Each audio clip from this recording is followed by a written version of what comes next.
Zoom in on the carpet.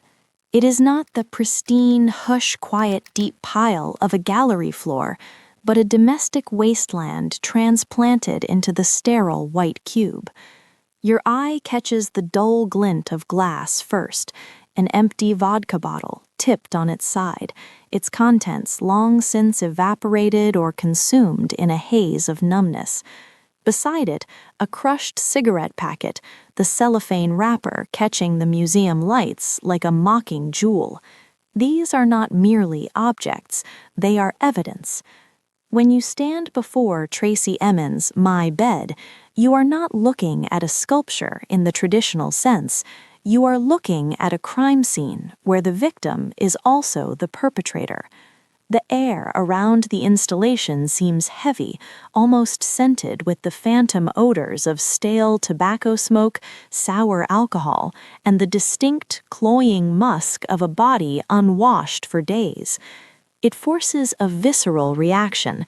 You want to look away, to grant the occupant some privacy, yet you are compelled to stare.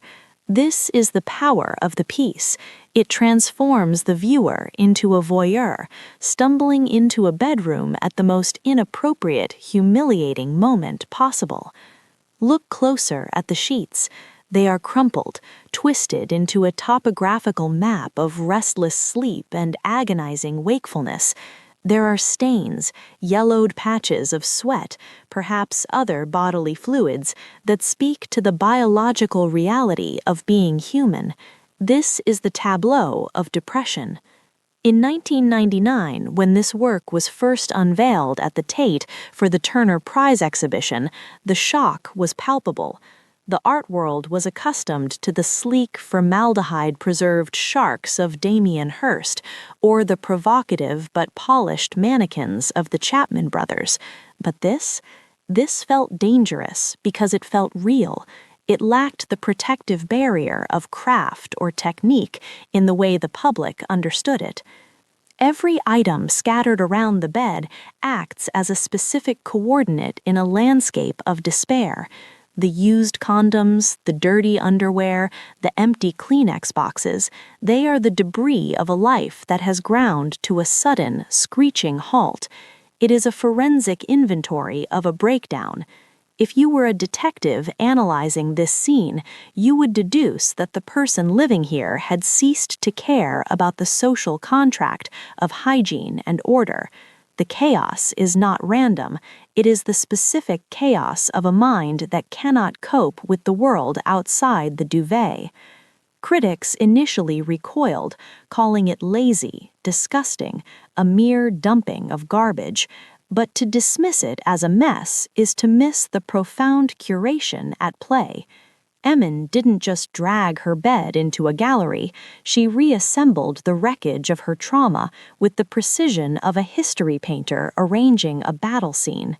The placement of the slippers, the angle of the pillow, the scatter of the pantyhose, these are deliberate choices. They freeze a fleeting moment of absolute vulnerability in time, making it permanent. In a world that demands we present our best, most polished selves, especially in the 90s, the era of cool Britannia, Emin presented her absolute worst. She showed us the ugly, sticky, shameful underbelly of heartbreak, and in doing so, she turned the gallery into a space of uncomfortable, undeniable truth. To understand the bed, we must understand the room it came from. The genesis of this masterpiece lies not in a studio, but in a council flat in Waterloo, during a period Emin refers to as a dark night of the soul.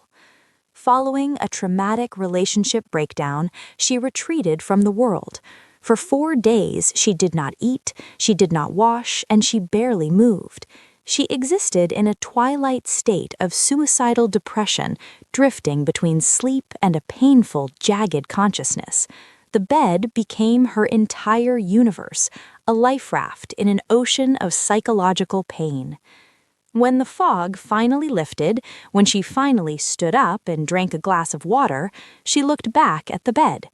Most of us, upon recovering from a bout of illness or sorrow, would immediately strip the sheets, open the windows, and scrub away the evidence of our weakness. We would erase the memory. Emin did the opposite. She looked at the carnage of her confinement and saw something profound. "I realized that it was art," she later said. "It was a self-portrait." This is a crucial distinction.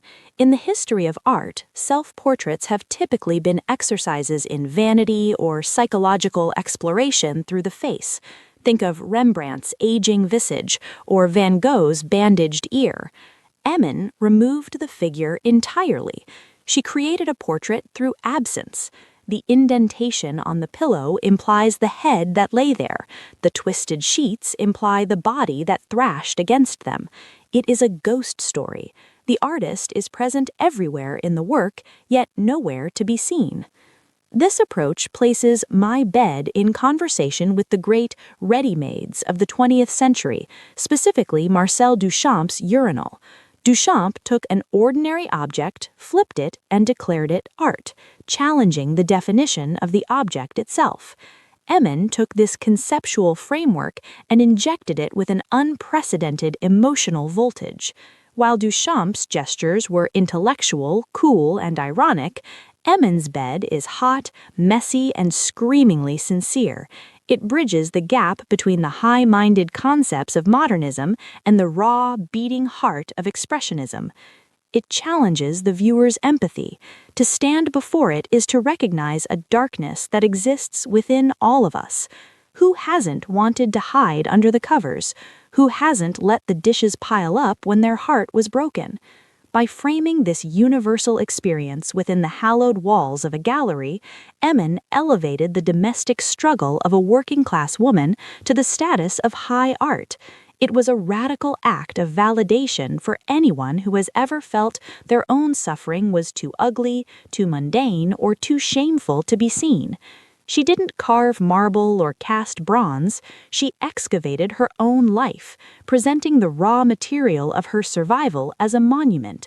It suggests that survival itself, just getting out of that bed, is an act worthy of artistic documentation. The trajectory